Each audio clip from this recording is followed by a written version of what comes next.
kastaba dalkayga macdan baa ka buuxdo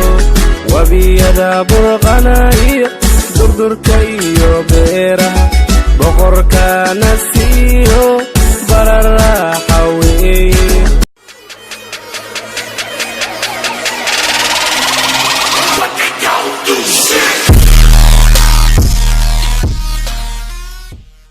السلام عليكم ورحمة الله تعالى وبركاته أصحابتك وحرن يوتيوب دان هالكينا بلشدان ميديا waxaan idinka codsanay inaad subscribe noo saartaan gabalka aad furtaan like share comment wixii talo iyo tusaale fikrada qaybta hoose commentiga ugu reeba maanta waxaan ka hadli doonaa nimcooyinka alla nasiiyay laba kamid ah oo dalka Soomaaliya ugu deeqay dalka Soomaaliya waxa mara laba wabi oo kala ah Jubba iyo Shabeelle waxa ayna ka yimaadeen dalka Itoobiya waxaana ugu dheer wabiga Shabeelle oo dhirikiisa gaaraya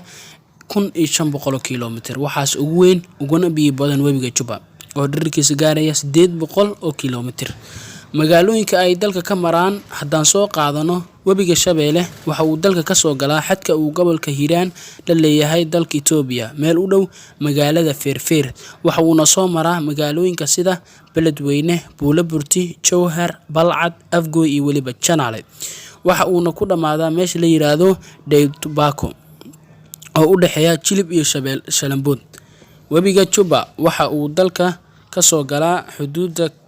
gobolka Gedo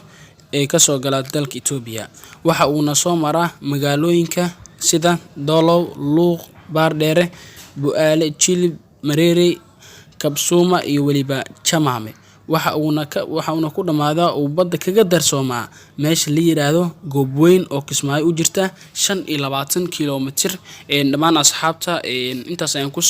aan jeclaan lahaa inaan ku soo afmeero ama ku soo gabagabay barnaamijka aan uga hadlayay wabiga Shabeelle sidoo kale wabiga Jubba haddii aad dhamaysatay muuqaalkan waxaan si waadax kaaga codsanayaa inaad subscribe iyo like share comment aan furto wixii talo iyo tusaale aan hoos noogu reebto aad u maasantiin tan kulan dambe waxaan ilaalinaa sidaas iyo nabadiin adulka biricda weyno wabiyadu burqanayaan midixiyo midigba leeyihi waraabsheen adulka biricda weyno wabiyadu burqanayaan midixiyo midigba leeyihi waraabsheen oskiyo babaaygiyo batiqiyo arbahayo bocorkiyo daadiga badeecano banuuco boga afruhuba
samaadkii barada ku ababiyo